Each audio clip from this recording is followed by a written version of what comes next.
DA নিয়ে আবারও খুব গুরুত্বপূর্ণ আপডেট। বাজেটে মিটবে বকেয়া ডিএর ক্ষোভ, রাজ্য সরকারি কর্মীদের চোখ এবার 22শে জুনের দিকে। তো ভিডিওটি 1 সেকেন্ডের জন্য স্কিপ করবেন না, পুরোটা দেখবেন। চ্যানেলে নতুন হয়ে থাকলে অবশ্যই চ্যানেলটিকে সাবস্ক্রাইব করবেন এবং আমাদের পাশে থাকবেন।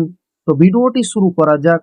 পশ্চিমবঙ্গে নতুন সরকার গঠনের পর থেকে রাজ্য সরকারি কর্মচারীদের বকেয়া মহার্ঘ ভাতা বা ডিএ প্রাপ্তি নিয়ে জল্পনা তুঙ্গে উঠেছে।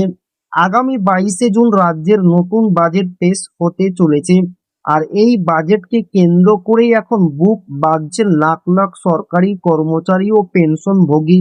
মুখ্যমন্ত্রী শুভেন্দু অধিকারী সাম্প্রতিক আশ্বাস এবং সপ্তম বেতন কমিশন গঠনের ঘোষণার পর রাজ্য সরকারি মহলে প্রত্যাশার পারদ ক্রমশ চড়ছে। সম্প্রতি রাজ্য সরকারি কর্মচারী সংগঠনগুলির সঙ্গে এক উচ্চ পর্যায়ের বৈঠকে বসেছেন মুখ্যমন্ত্রী শুভেন্দু অধিকারী।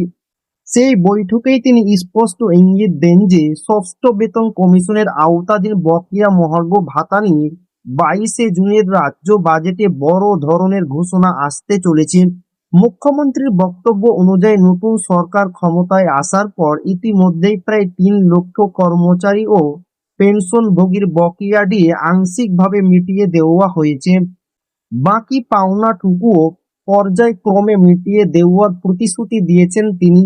বাজেটে ডিএ সংক্রান্ত এই জট সম্পূর্ণ কাটবে বলে আশা করা হচ্ছে। তো এই ছিল ডিএ নিয়ে খুব গুরুত্বপূর্ণ আপডেট যা আপনাদের মাঝে শেয়ার করলাম। তো আবারও দেখা হবে ডিএ রিলেটেড খুব গুরুত্বপূর্ণ ভিডিওতে।